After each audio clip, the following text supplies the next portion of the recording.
Pozdrav svima, danas ću vam objasniti kako da snimite neku igru na vaš kompjuter. Znači igrate neku igricu i sad želite ju spremiti da vidite baš kako je to izgledalo. Za to bi vam preporučio najbolji program koji se zove Fraps. Vrlo je jednostavan, besplatan je za skinuti i u opisu ovog videa ću vam ostaviti link za download. Znači kad skinete i instalirate taj program, uđete u njega. Najbitnije od ovih gore postavki su vam za movies. Gore na vrhu odaberete u koji folder želite snimiti video taj koji ste snimili. Ovdje lijevo ispod odaberete gumb sa kojim ćete pokrenuti video i završiti, znači uđete u neku igru, Fraps se otvore, znači i ja sam odabrao F8, znači pritiskom na F8 meni se pokreće snimanje. Kad želim da završim sa snimanjem, opet stisnem F8 i taj video je snimljen u ovaj folder gore koji sam ja odabrao.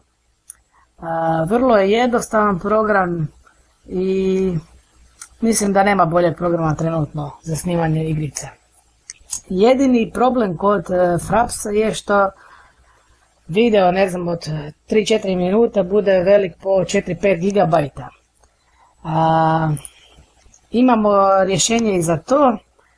Znači kad vam skine video sa Frapsa, pokrenete program koji se zove Free Make Video Converter. Ubacite taj video koji je velik, ovaj video je velik oko 4,5 gigabajta,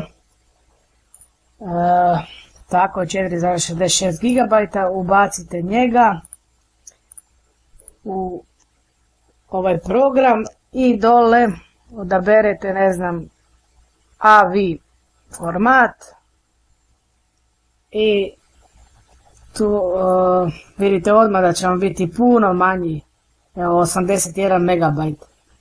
Znači puno manji video, veličina videa, a kvaliteta neće biti ništa manja. Ovdje gore odaberite original size i kliknite ovdje convert. Ja sam već to konvertirao taj video. Možemo pogledati u folderu. Evo ga, ovaj video tu. Lijevo je iz Frapsa direktno velik 4,66 gigabajta, dok je kad sam ga preoblikovao samo je velik 78 megabajta, a ista je kvaliteta.